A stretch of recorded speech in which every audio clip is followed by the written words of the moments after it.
Assalamualaikum warahmatullahi wabarakatuh. Kami dari kelompok 5 akan mempresentasikan tugas video chapter 14 tentang Emerging Issues in Accounting and Auditing yang dibimbing oleh Bapak Dr. Sparta. Kelompok kami terdiri dari saya sendiri, Muhammad Aris Alwaris, kemudian ada Felicia Deviani Siti Hawa, dan juga ada Azhar Safa Putri Nabila. Next. Dan materi ini terbagi menjadi 5. Yang pertama ada Current Factors Influencing Accounting and Auditing Research, Regulation, and Practice. Yang kedua ada Issues Surrounding the Application of Fair Value Accounting During the Global Financial Crisis. Yang ketiga ada Possible Direction in the Future International Accounting Standard Setting Arrangement.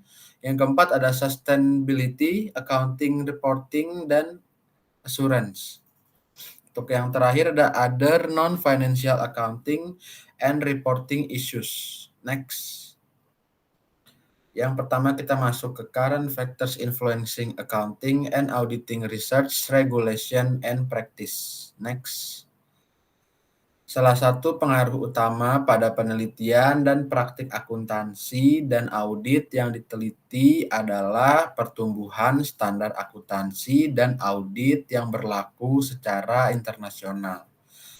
Maka sejumlah faktor penting yang secara potensial terkait diuji. Untuk yang A ada XBRL. Adanya perkembangan pada revolusi teknologi yang mempengaruhi penyiapan laporan keuangan.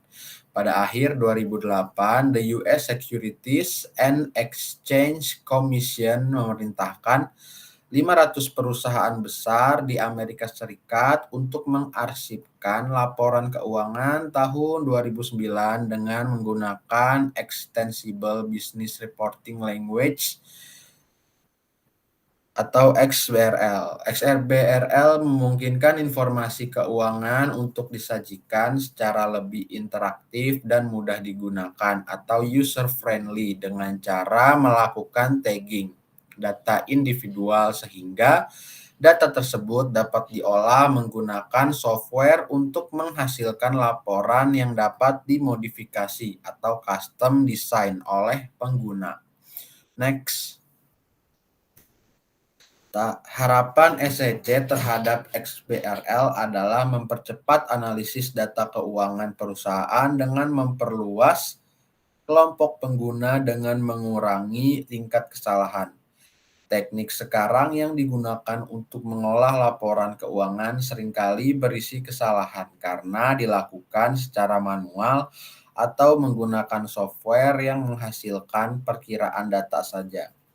Laporan keuangan disimpan dalam database SEC yang dikenal dengan EDGAR, yang bisa diakses via web sehingga lebih menarik para pengguna. Akan menunjukkan bahwa perkembangan ini berarti ketersediaan akses data yang lebih besar dan memungkinkan menempatkan manajer perusahaan dalam kehati-hatian yang lebih besar untuk menjelaskan laporan keuangannya. Selanjutnya, HK juga menunjukkan bahwa XBRL dapat mengubah analisis sudut pandang terhadap perusahaan kecil. Saat ini, analisis keuangan cenderung fokus pada perusahaan besar karena ketersediaan data yang lebih besar dan kepentingan investor yang lebih terhadap perusahaan besar.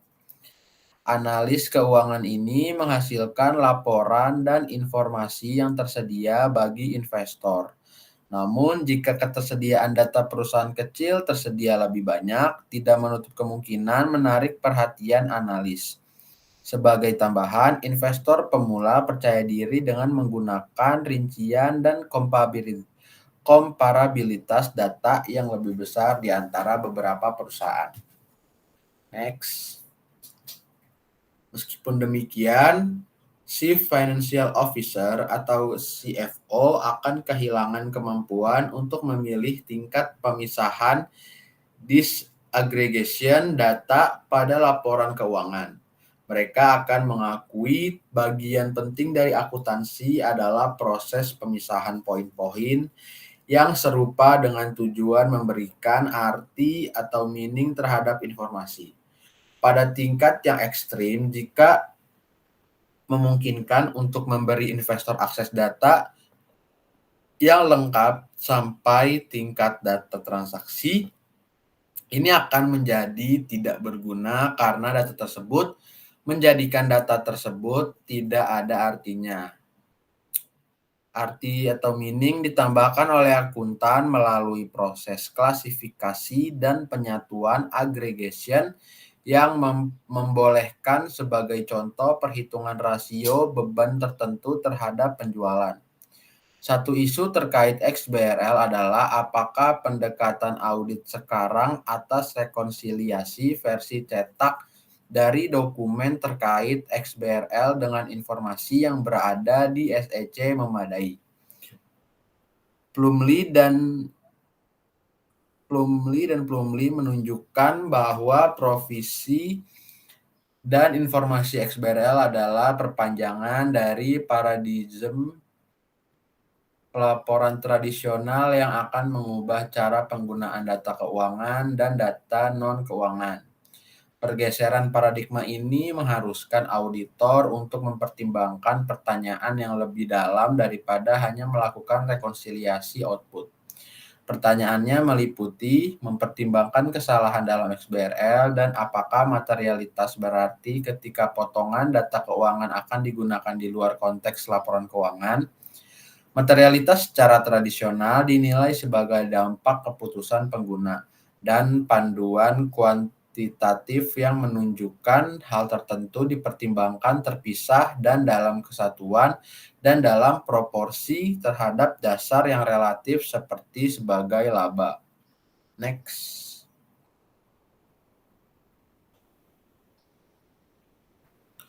Jika data dapat diakses secara terpisah atau dalam kombinasi yang baru, panduan materialitas ini tidak dapat diterjemahkan dengan cara yang sama. Plumlee dan Plumlee bersama HK melakukan penelitian untuk lebih memahami keuntungan dan kelemahan XBRL dan dampaknya terhadap pelaporan dan audit keuangan di masa depan. Untuk yang B, efek corporate collapse dan the Sarbanes-Oxley Act tahun 2002. Pada awal tahun 2000-an, sejumlah perusahaan besar tumbang atau kolaps dan aturan berganti sebagai gambaran atas akuntansi dan audit. Dan hal tersebut mempengaruhi lingkungan. Kritik atas independensi auditor dan tata kelola perusahaan menjadi front burner yang menarik banyak komentar publik dan penelitian.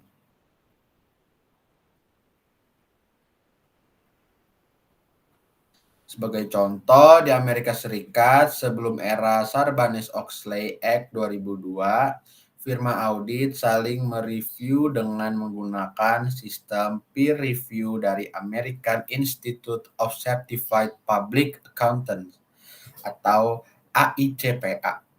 Proses dalam sistem ini mengumpulkan informasi pada prosedur pengendalian kualitas firma audit dengan mewawancarai staf dan memeriksa dokumentasi. Fogarty mengkritik proses ini dengan alasan bahwa proses review tidak secara memadai dalam kehati-hatian dan pereview akan tidak mampu mendeteksi kesalahan penting. Hal ini menunjukkan bahwa staf dapat dilatih menjawab pertanyaan pereview dan dokumen yang dihasilkan tidak sebagaimana mestinya. Next. Sejak tahun 2004, Public Company Accounting and Oversight Board yang dibentuk dengan aturan Sarbanes-Oxley telah mengarahkan inspeksi independen dari firma audit. Meskipun demikian, daripada menggunakan kritik peer review yang mana mengarah pada perubahan aturan. Hillary dan Lennox menyediakan bukti bahwa peer review menyediakan informasi yang dapat dipercaya tentang perbedaan kualitas firma audit. Hillary dan Lennox mencatat bahwa perbedaan metode review dan secara khusus bagaimana temuannya dipublikasikan, menyulitkan mengambil keputusan. Dalam sistem ICPA, terlihat bahwa firma yang mereview cenderung tidak melaporkan masalah audit jika mereka tidak dalam kondisi bersaing dengan firma yang direview. Firma yang direview muncul dengan kualitas yang lebih tinggi jika mereka direview oleh auditor yang tidak bersaing mendapatkan klien yang sama. Fakta menunjukkan sulitnya menghilangkan dorongan kepentingan pribadi di bawah sistem pengendalian kualitas yang diatur sendiri. Mungkin sistem dengan dorongan personal yang lebih sedikit lebih sering terkena masalah. Bahkan jika itu bukanlah sistem yang lebih baik. Next. Provisi kunci yang lain dalam Sarbanes-Oxley adalah batasan pada provisi pada jasa konsultansi tertentu atau non-audit oleh firma audit kepada klien mereka. Auditor laporan keuangan dilarang memberikan jasa konsultasi kepada klien mereka, kecuali terhadap beberapa pengecualian dengan terlebih dahulu melakukan persetujuan dengan komite audit klien. Setelah tumbangnya perusahaan pada awal 2000-an, firma audit dikritik karena mengkompromikan independensi mereka dengan sangat bergantung pada pendapatan dari jasa konsultasi. Sedikit sekali bukti penelitian yang mendukung sudut pandang ini karena perusahaan di AS tidak diharuskan menyajikan fee yang dibayarkan kepada auditor untuk jasa audit dan jasa konsultasi sebelum tahun 2000. Secara umum, aturan auditor, teknik mereka, dan juga independensi mereka berlanjut kepada perdebatan karena aturan mereka dalam bentuk kepercayaan dalam perusahaan dan manajemen. Di masa depan, perdebatan ini secara intensif menjadi perubahan yang besar atau shake up dalam sistem keuangan global. Next. Kita masuk ke pembahasan yang kedua, yaitu issues surrounding the application of fair value accounting during the global financial crisis. Next.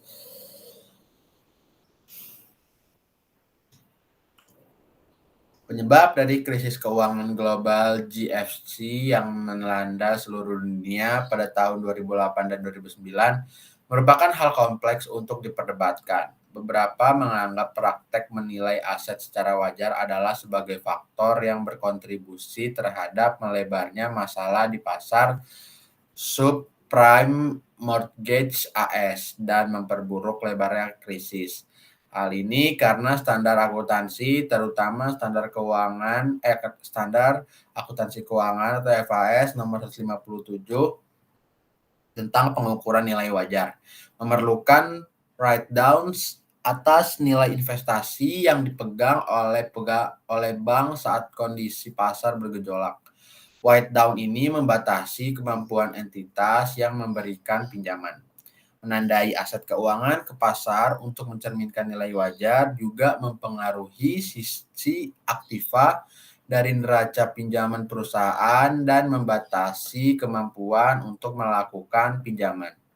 Komisi Bursa Efek Amerika atau SEC menginvestigasi peran nilai wajar saat terjadi krisis dan mengeluarkan laporan pada hari-hari terakhir tahun 2008.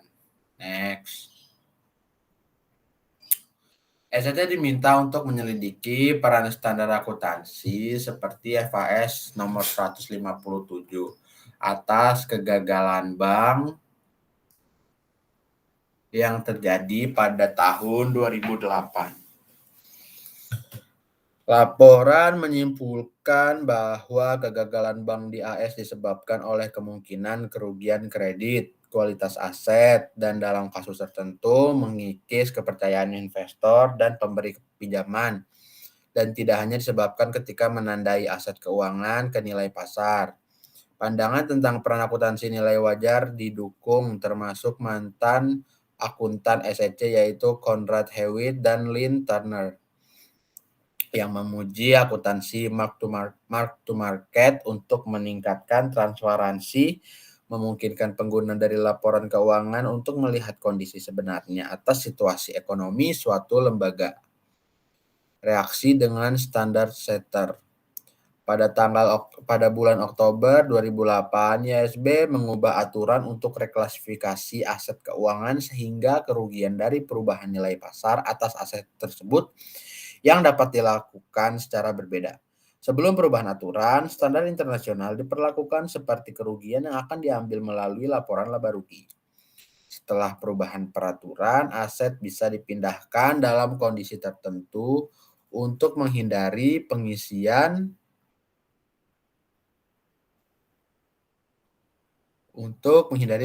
kerugian mark to market ke laporan laba rugi. Namun ada juga aturan perubahan yang membutuhkan pengungkapan instrumen keuangan dan pengaruh reklasifikasi pada laporan laba rugi. Perubahan ini dibuat melalui amandemen untuk IAS nomor 39 dan IFRS nomor 7. Next. Ketua YSB Tuan David Tweedie telah berbicara secara terbuka tentang tuntutan dibuat kepada IASB oleh politikus Eropa yang meminta perubahan untuk standar yang konsisten dengan keinginan bank-bank Eropa. Setelah perubahan peraturan yang dihitung sejak Juli 2008, salah satu bank Eropa, Deutsche Bank, mengurangi write down dan menghasilkan laba sebelum pajak. G20 mengadakan pertemuan dan menghasilkan rekomendasi untuk perubahan regulasi pasar keuangan, termasuk standar akuntansi, isu instrumen keuangan, penurunan aset, dan akuntansi untuk item of neraca. IASB dan FASB merespon rekomendasi tersebut. Salah satunya meminta FASB untuk memperbolehkan bank menggunakan penilaiannya sendiri dalam menentukan nilai wajar aset.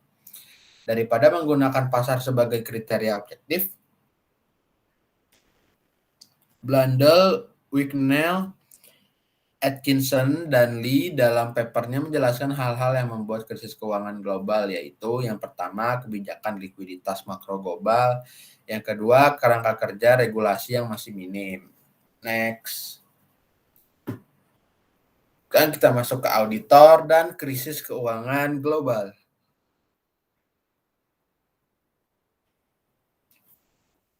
Berdasarkan catatan Sika, sangat sedikit perhatian yang diberikan dalam tekanan peran auditor pada saat krisis.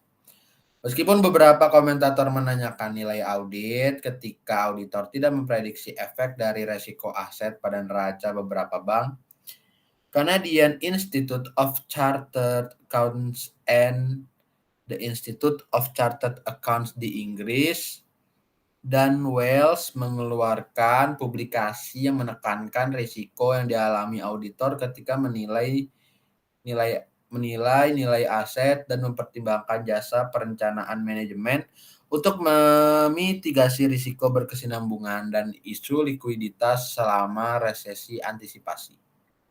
Publikasi ini juga menegaskan pentingnya standar etis ketika menghadapi tekanan dari manajemen untuk menghindari pengakuan yang tidak diinginkan atau write down. Oke, selanjutnya akan dibahas. Kita next dulu. Next. Ya, untuk pembahasan selanjutnya akan dibahas oleh Saudari Azhar Safar Mutri Nabila dengan NIM 2019 1211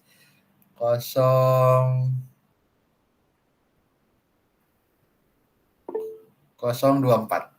Next. selanjutnya. Silakan.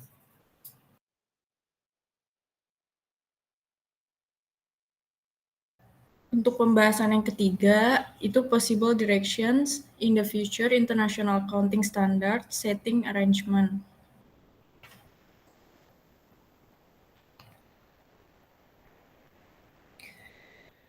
Yang pertama itu kita akan bahas proyek konvergensi IASB dan FASB. Pada November 2008, SEC di US mengeluarkan sebuah roadmap untuk menerapkan IFRS oleh perusahaan AS mulai tahun 2014. Konvergensi ini diperhatikan oleh SEC karena SEC akan memperkirakan akan berkembang ke arah kejadian yang penting di tahun 2011 dan akan membuat keputusan dalam tahun 2014, maka implementasi tersebut harus sudah diproses.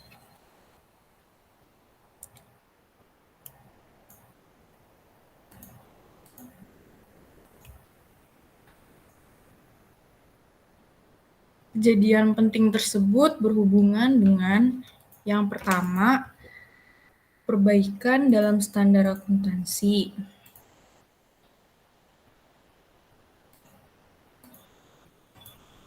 Yang kedua, akuntabilitas dalam membiayai IASC. Yang ketiga, perbaikan dalam kemampuan untuk menggunakan data pelaporan IFRS. Yang keempat, mengadakan pendidikan dan pelatihan yang berhubungan dengan IFRS. Yang kelima, dibatasi untuk segera menggunakan.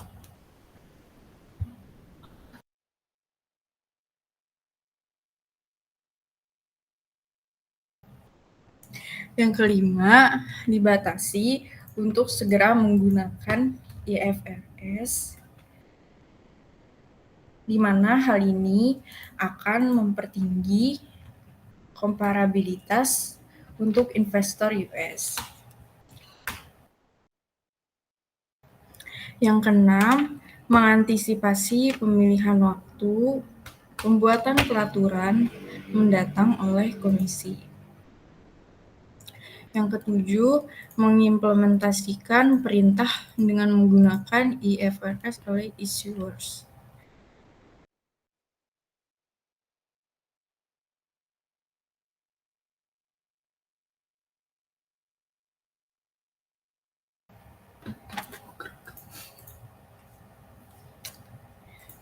Selanjutnya, masalah dalam konvergensi IFRS use gap GAAP. Meskipun adanya roadmap, belum diketahui secara pasti bahwa negara-negara bersatu akan mengadopsi IFRS. Pimpinan SEC, Mary Shapiro, baru-baru ini mengatakan bahwa dia tidak akan merasa terikat oleh roadmap tersebut.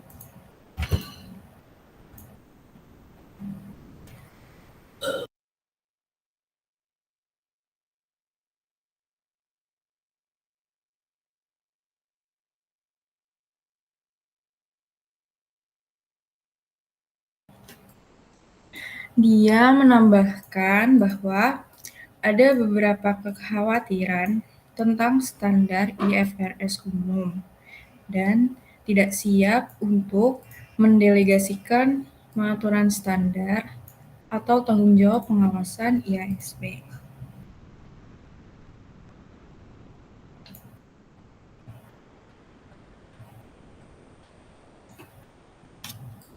Seorang anggota Dewan Akuntansi Perusahaan Pengawasan Publik atau PCAOB di Amerika Serikat,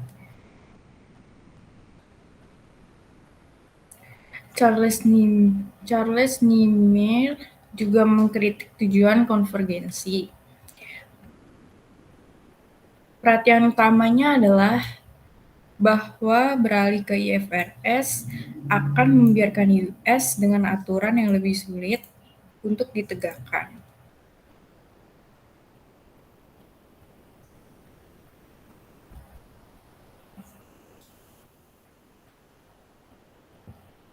Ia juga mengklaim bahwa IFRS tidak lebih principle-based dari US GAAP, hanya lebih mudah, dan untuk itu ada sedikit waktu untuk melakukan koreksi rinci dan penambahan.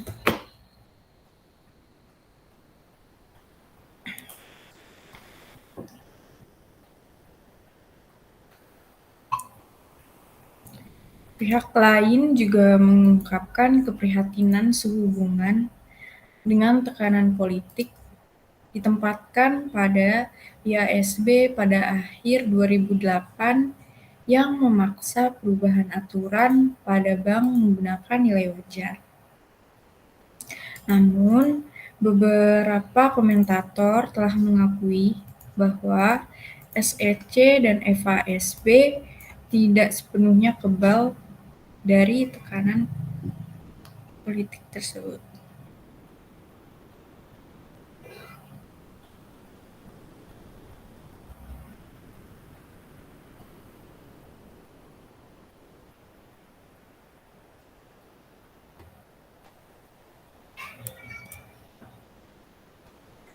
Selanjutnya, standar audit.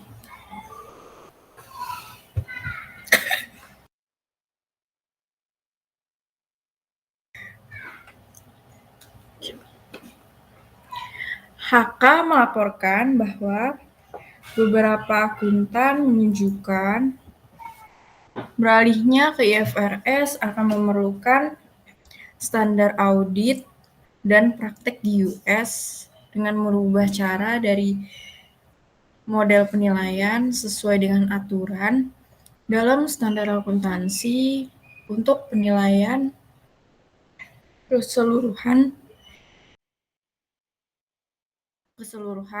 yang benar dan fair. Pendekatan audit memiliki implikasi penting bagi penerapan standar akuntansi principle-based dalam IFRS karena pendekatan yang ada sebelumnya berfokus pada penegakan aturan daripada prinsip. Standar audit juga sedang internasionalisasi untuk beberapa alasan sebagai standar akuntansi, yaitu globalisasi pasar bisnis dan berbagi permintaan menciptakan untuk standar global.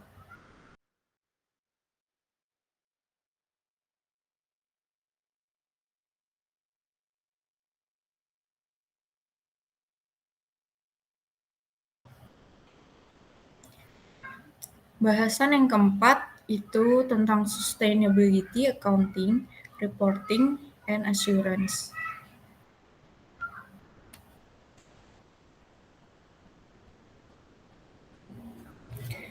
Apa akuntansi ketahanan dan pelaporan? Akuntansi ketahanan dan pelaporan merupakan bagian dari akuntansi sosial. Gray, Owen, dan Adams menyatakan akuntansi sosial sebagai kombinasi akuntansi untuk hal yang berbeda, pada media berbeda, untuk pengguna yang berbeda, dan untuk tujuan yang berbeda. Dengan kata lain, melampaui pengukuran keuangan dari kejadian ekonomi dan pelaporan untuk kelompok pengguna tertentu biasanya sesuai dengan standar akuntansi dan regulasi. Akuntansi sosial dan pelaporannya bertujuan untuk mengamati dan menyerap isu-isu yang tidak dicakup oleh fungsi akuntansi tradisional menjadi bentuk yang dapat digunakan untuk pengambilan keputusan oleh individu. Tidak harus secara langsung atau hanya terkait dengan keberhasilan keuangan entitas.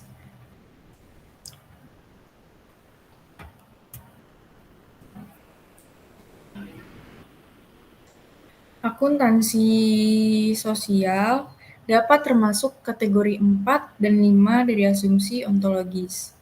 Peneliti akuntansi sosial sering mengadopsi pendekatan penelitian naturalistik, menggunakan studi kasus dan wawancara untuk memahami bagaimana akuntansi secara sosial dibangun.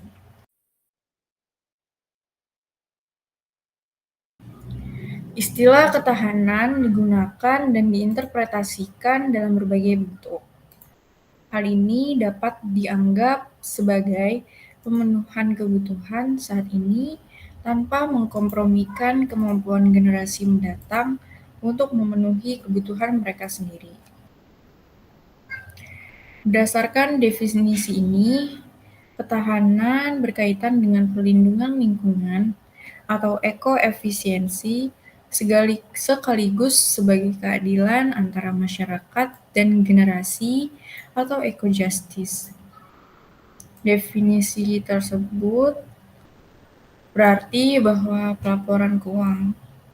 pelaporan lingkungan merupakan bagian dari informasi yang berkaitan dengan hubungan mereka dengan karyawan, masyarakat, dan lingkungan.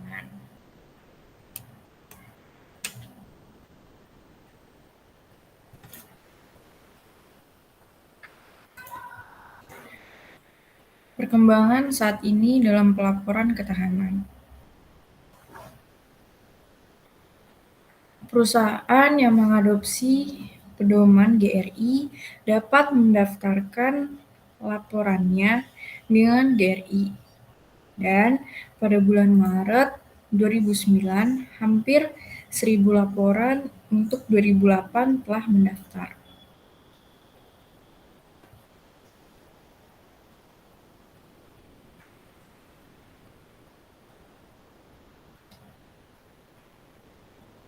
Pertumbuhan dalam pelaporan ketahanan dikonfirmasi oleh survei terbaru oleh KPMG pada pengungkapan kinerja perusahaan ekonomi, lingkungan, dan sosial. Survei menemukan bahwa lebih dari 90% dari 250 perusahaan mempublikasikan ketahanan atau tanggung jawab perusahaan.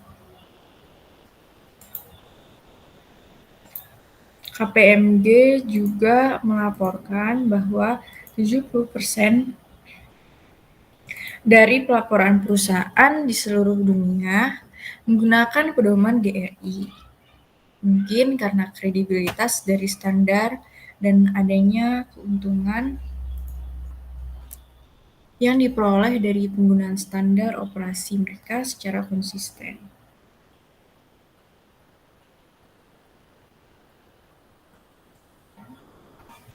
Perusahaan juga melaporkan data dampak dari ketahanan pada supply chain perusahaan.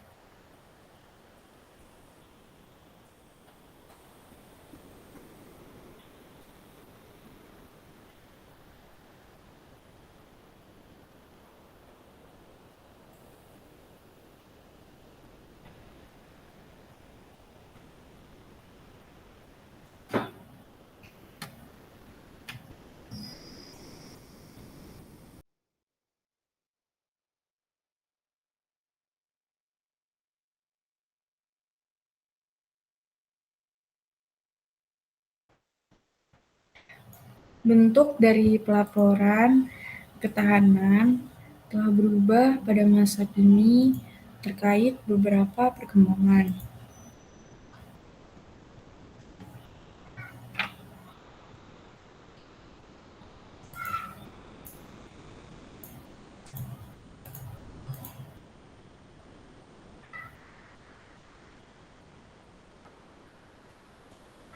Salah satu yang paling banyak digunakan sebagai pedoman dalam pelaporan ketahanan adalah yang dikeluarkan oleh Global Reporting Initiative atau GRI yang direvisi dan dikeluarkan pada Oktober 2006. Pedoman GRI membentuk dasar framework dari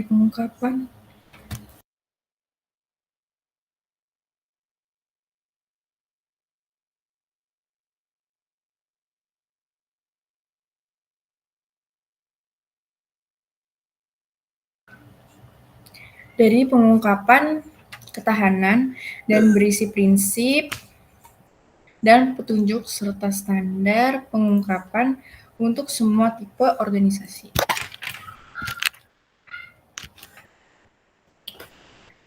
Prinsip tersebut menentukan isi dari laporan ketahanan, kualitas informasi, dan batas laporan.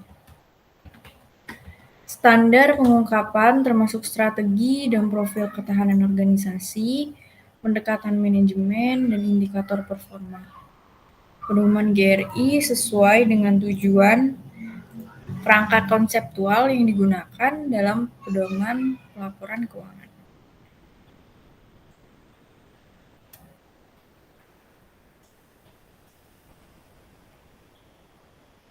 Pertumbuhan pelaporan tentang isu-isu lingkungan juga didorong oleh kekuatan pasar terkait izin untuk emisi gas rumah kaca atau tidak. Perusahaan yang dipengaruhi oleh pasar-pasar ini perlu untuk memperhitungkan emisi gas rumah kaca mereka dan melaporkan berdasarkan peraturan yang ditetapkan otoritas peraturan yang relevan. Perkembangan izin wajib terkait emisi, khususnya saat pembentukan Uni Eropa Emisi Trading Scheme atau EU ETS pada bulan Januari 2005, telah juga memberikan kontribusi terhadap hubungan yang dekat antara pelaporan keuangan dan lingkungan atau pelaporan ketahanan.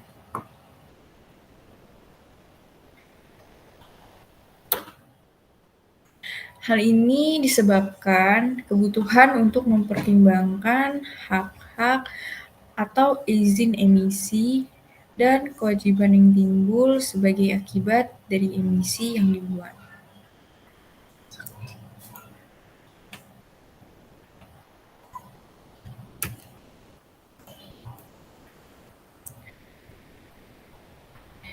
ETS-UI bukan pasar karbon pertama yang didirikan, tetapi adalah yang terbesar dengan perdagangan tahunan yang diizinkan sebesar 50 miliar US dollar pada tahun 2007.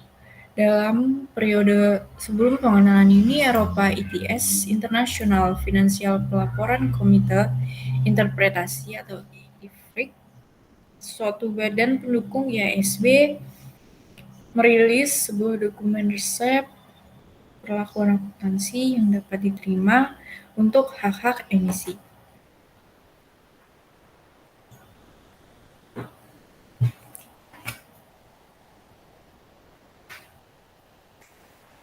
IFRIC 3 hak emisi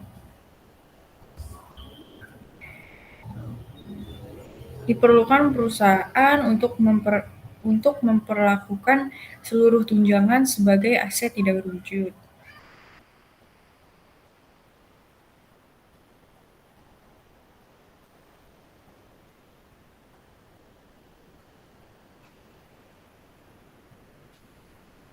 Ini berarti bahwa mereka harus mengakui nilai wajar semua tunjangan bebas penghasilan, sedangkan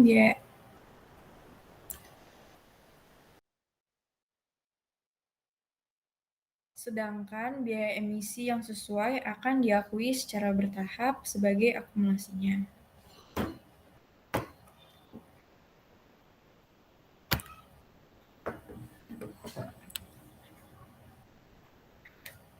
Cook menjelaskan respon terhadap dokumen sebagai kemarahan publik dan itu ditarik pada bulan Juni 2005. McKinsey menambahi kontroversi dengan menyatakan takut bahwa rekomendasi IFRIC 3 akan menghasilkan peningkatan volatilitas laba sebagai pendapatan dan pengeluaran yang tidak cocok pada waktunya.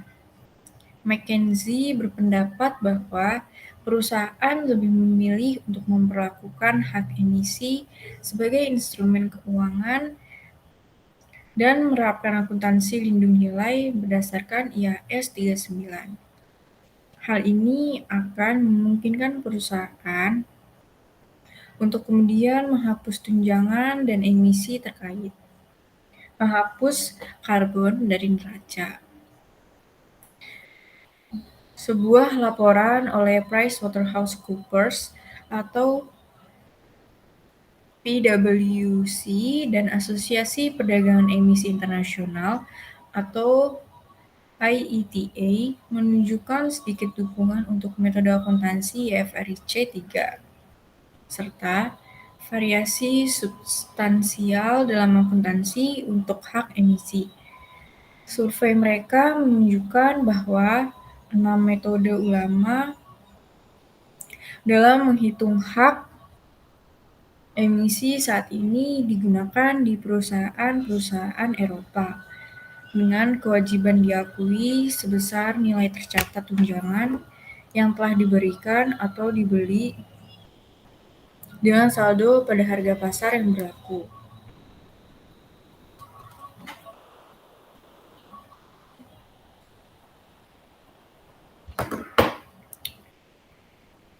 PwC dan IETA menyimpulkan bahwa selain kurangnya kejelasan dan komparabilitas laporan keuangan yang dihasilkan oleh perusahaan dengan hak-hak emisi, tidak adanya otoritas tentang masalah ini telah menyebabkan baik kegagalan maupun pemborosan sumber daya bagi perusahaan. Selain itu, karena survei mereka tidak melihat adanya kebutuhan dan pandangan para pemangku kepentingan eksternal terkait dampak variabilitas dalam akuntansi untuk hak emisi pada kemampuan mereka dalam pengambilan keputusan. Menanggapi masalah dalam akuntansi untuk skema perdagangan emisi ini, IASB baru-baru ini mengumumkan akan mengaktifkan kembali proyek pada skema perdagangan emisi dan diharapkan terbentuk standar pada tahun 2010. Selanjutnya akan dilanjutkan oleh Felicia Deviani Sitihawa dengan NIM 2019-121102.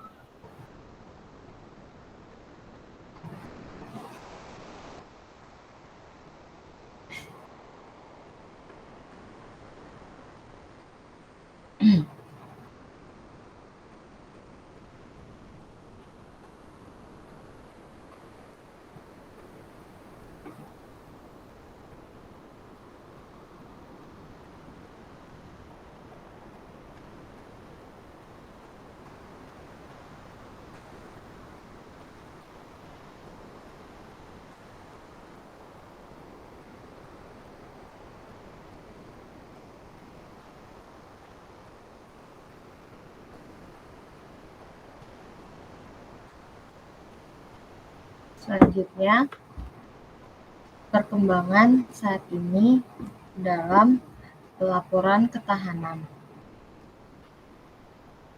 Perubahan iklim dan keberlanjutan masalah juga mempengaruhi pelaporan keuangan tradisional terkait keputusan tentang penurunan nilai aktiva dan pengungkapan risiko.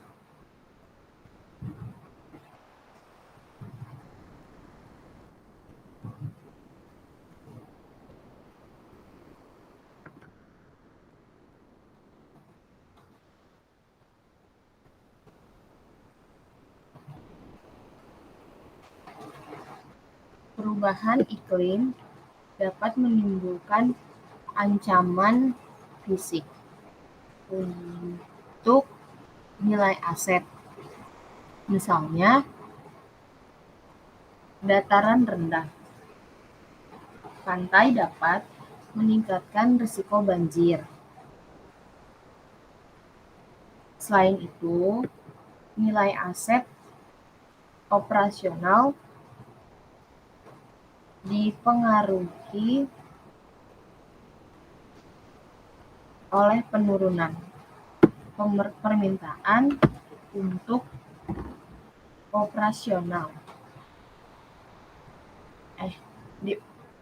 Oleh penurunan permintaan untuk produk yang mereka hasilkan.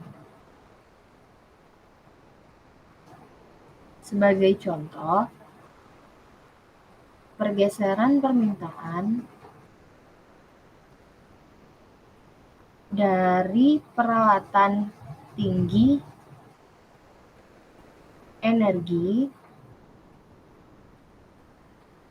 terhadap peralatan rendah energi karena perubahan sikap atau meningkatnya biaya listrik akan mempengaruhi nilai aset yang digunakan.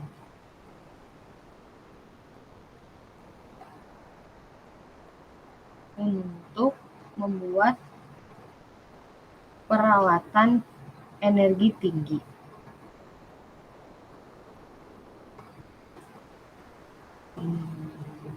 Next.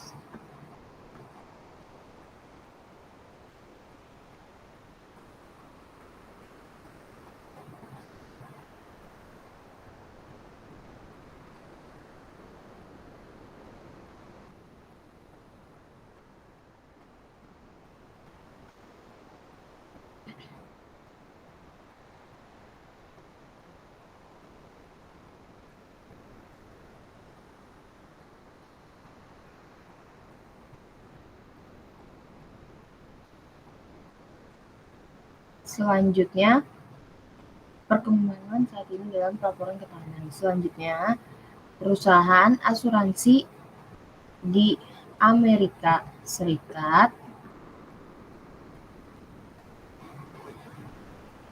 harus mengungkapkan kepada regulator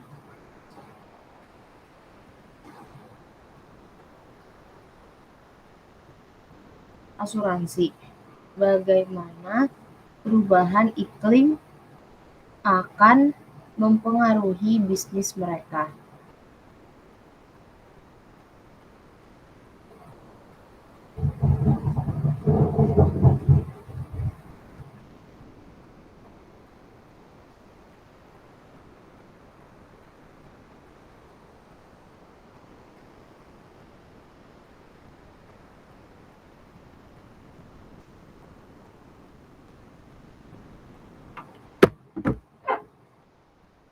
Dan dengan implikasi aset mereka. Peraturan tersebut mewajibkan perusahaan asuransi untuk membuat laporan risiko iklim yang membahas risiko klaim yang lebih tinggi dari klien mereka.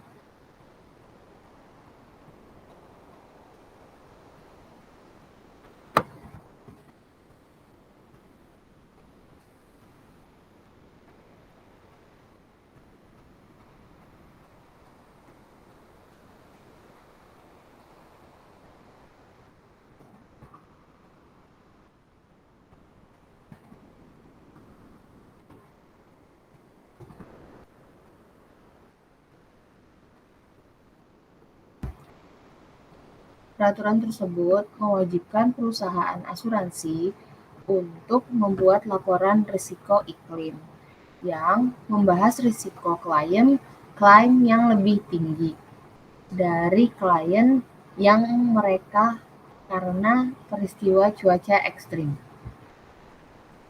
Penjamin asuransi juga harus mengungkapkan kerentanan mereka terkait penurunan keuntungan dari investasi mereka dalam perusahaan yang akan terpengaruh emisi karbon, misalnya perusahaan utilitas. Meskipun laporan risiko iklim yang kini dibutuhkan perusahaan asuransi bukan merupakan bagian dari peraturan akuntansi. Mereka adalah bukti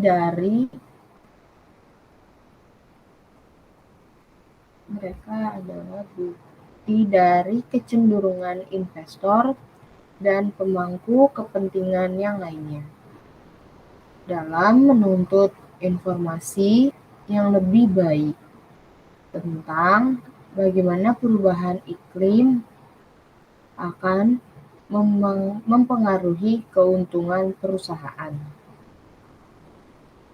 Selain itu, terdapat juga kewajiban potensial untuk pengungkapan operasional pasar, dan risiko kredit dari pasar karbon berdasarkan IFRS 7 Instrumen Keuangan Pengungkapan. Next.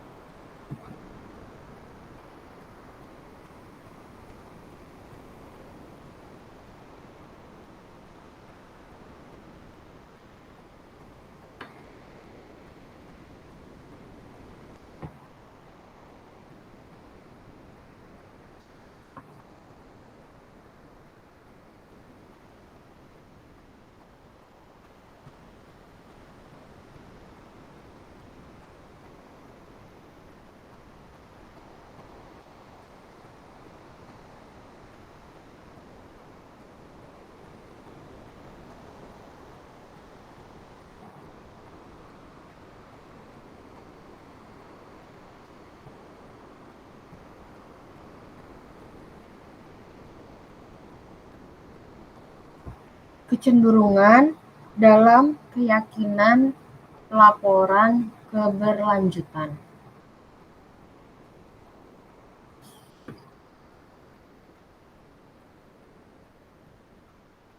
Sebuah unsur penting dari kegunaan laporan keuangan perusahaan adalah keyakinan yang independen, memberikan kepercayaan kepada pemegang kepentingan tentang kredibilitas, relevansi, dan keandalan atas laporan.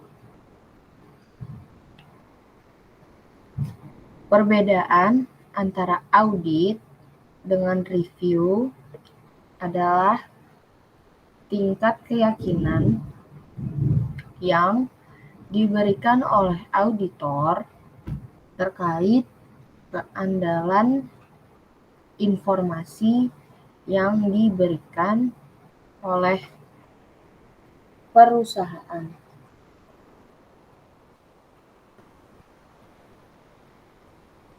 Hal ini ditentukan oleh sifat dan jangkauan dari prosedur yang dilakukan oleh auditor, hasil dari prosedur, dan objektivitas bukti yang diperoleh. Audit memberikan tingkat keyakinan yang memadai, dan review memberikan tingkat keyakinan yang terbatas.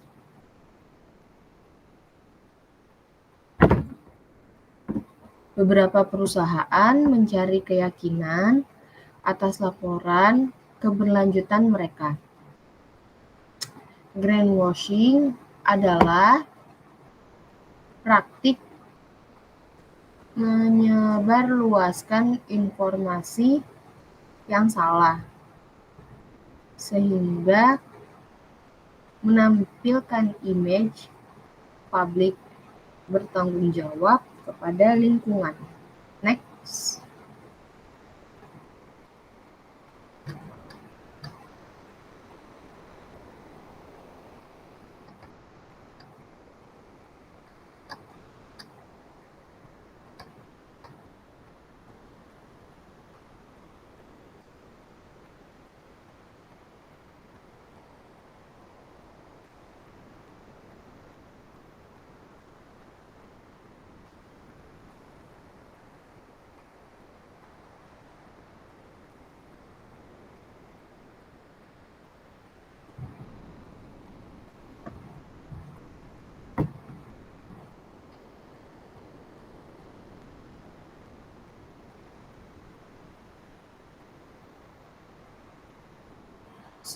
Survei KPMG juga menunjukkan jumlah dari perusahaan besar yang mencari keyakinan yang resmi berbeda secara signifikan bergantung negaranya. Permintaan atas informasi terkait lingkungan yang teruji untuk tujuan yang berkenaan. Permintaan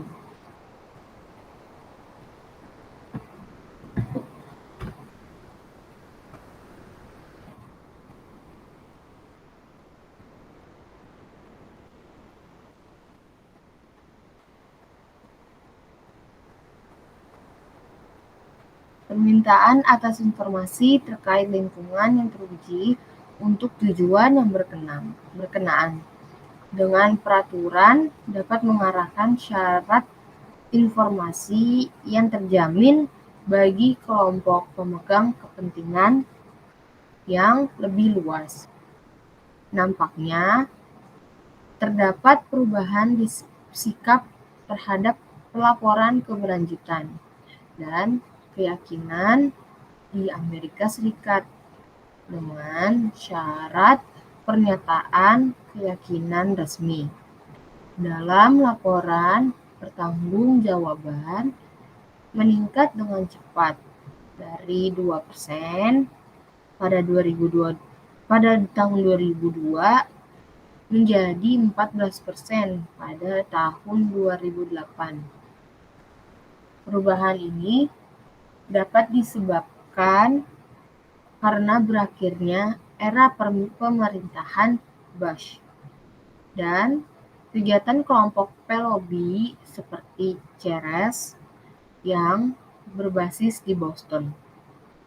Salah satu pendiri Global Reporting Initiative. Salah satu pendorong untuk menyediakan informasi lingkungan yang berkualitas tinggi juga berasal dari tumbuhnya Carbon Disclosure Project (CDP). CDP memperoleh data dari perusahaan atas risiko perubahan iklim, mereka strategi dan emisi gas greenhouse, dan membuatnya tersedia secara gratis di website mereka. Tujuan utama atas pengumpulan informasi ini adalah untuk memberitahukan keputusan pembelian dan investasi oleh investor dari lembaga, organisasi pembelian, dan badan atau instansi pemerintah. Next.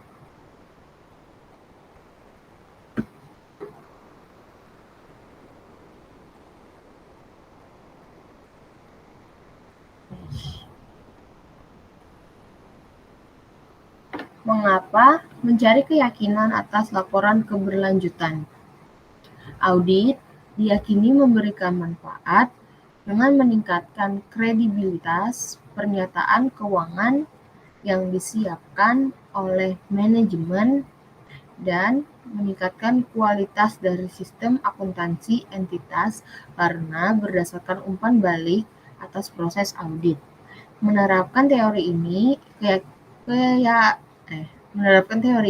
keyakinan keberlanjutan menimbulkan pikiran bahwa perusahaan dengan keuntungan paling banyak atas meningkatnya kredibilitas atas laporan mereka akan lebih cenderung untuk mencari keyakinan.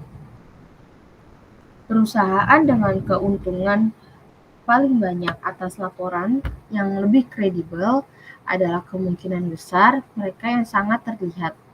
Industri yang berpotensi tinggi menimbulkan polusi. Next.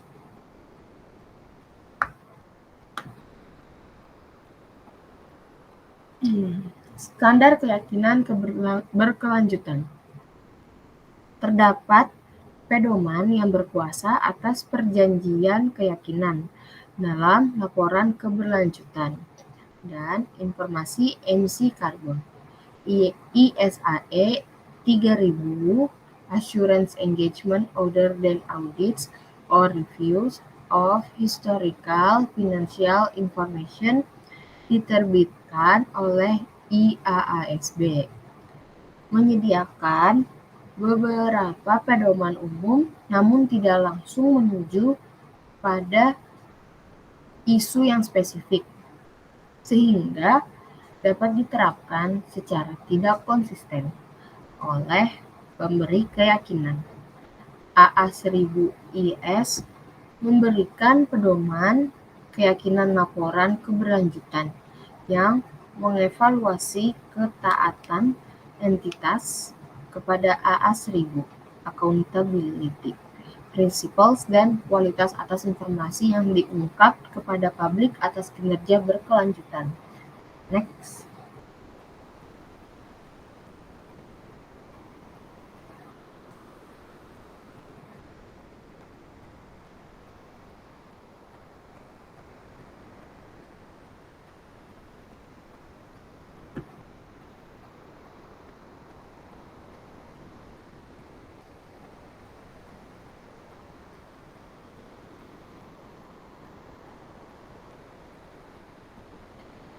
Audie Dwyer dan Owen mengkritik dan menganalisis pernyataan keyakinan dari laporan shortlisted pada tahun 2002 Association of Chartered Certified Accountants atau ACCA Inggris dan skema penghargaan pelaporan berkelanjutan Eropa. Mereka melaporkan bahwa mereka ragu atas independensi dari pembentukan keyakinan dan juga terdapat juga kendali manajemen dalam tingkat yang besar atas proses terbentuknya keyakinan. Hasil mereka juga didukung oleh kesimpulan dari Digen dan Cooper dan Shelley yang memeriksa serangkaian laporan Australia dan menyimpulkan bahwa pernyataan keyakinan tidak muncul secara rata-rata untuk mengikuti rekomendasi dari GRI, Global Reporting Initiative, atau Federasi Akuntan Eropa IASB bermaksud untuk menerbitkan pedoman mungkin dalam ISAE baru untuk meningkatkan konsistensi pendekatan keyakinan laporan keberlanjutan dan untuk memberikan bantuan bagi auditor lapangan keuangan ketika mempertimbangkan carrying value atas hak emisi perdagangan. Next. Masuk ke materi kelima yang terakhir, yaitu Other Non-Financial Accounting and Reporting Issue. Other Non-Financial Accounting and Reporting Issue, akuntansi air. Akuntansi air ini saat ini sedang dikembangkan oleh Dewan Standar Akuntansi Air atau WASB di Australia dengan proyek serupa di berbagai tahap pengembangan di tempat lain. Para WASB merilis edisi pertama kerangka konseptual akuntansi air atau WACF dan awal standar akuntansi di Australia Air atau PAWAS pada tahun 2009. Para WACF dan PAWAS mengatur penyusunan dan penyajian laporan umum tujuan air akuntansi GPWARS oleh badan tertentu. Para GPWARS dirancang untuk pengambilan keputusan oleh pengguna di mana tidak dapat memerintah informasi air miliknya sendiri dari beberapa entitas. Tujuan utama dari proyek akuntansi air adalah untuk memiliki sistem akuntansi dan pelaporan yang akan menginformasikan keputusan tentang alokasi sumber daya air dan meningkatkan kepercayaan publik serta investor tentang pengelolaan air di Australia. National Water Account atau NWA yang jatuh tempo pada tahun 2010 setelah diuji lebih jauh dan umpan balik, PAWAS diharapkan dapat dikembangkan dan dirilis sebagai standar akuntansi air Australia atau EWA. Tujuan WASB tentang pengembangan standar akuntansi air dan prosedur untuk memfasilitasi dalam pengambilan keputusan oleh berbagai pengguna yang peduli tentang distribusi, sumber manajemen, dan penggunaan air adalah sama dengan tujuan penyusunan standar akuntansi keuangan. WASB telah menggunakan kerangka konseptual akuntansi keuangan dan proses pengaturan standar untuk mendukung pengembangan akuntansi air. WACF didasarkan pada model standar akuntansi keuangan dan berkaitan dengan tujuan dan isi laporan akuntansi air. WACF mengatur tujuan laporan akuntansi air, tujuan entitas pelaporan,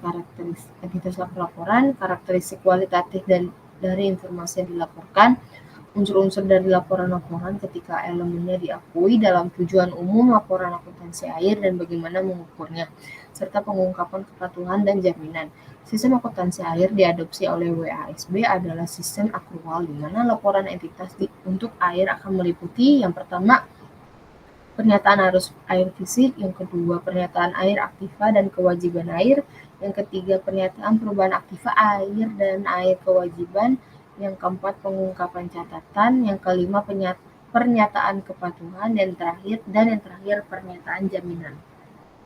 Next. Penerapan tujuan bahwa laporan untuk memberikan informasi untuk pengambilan keputusan telah membutuhkan pengembangan laporan pada definisi elemen dari laporan-laporan, seperti air aktiva, kewajiban dan aktiva, dan kewajiban air.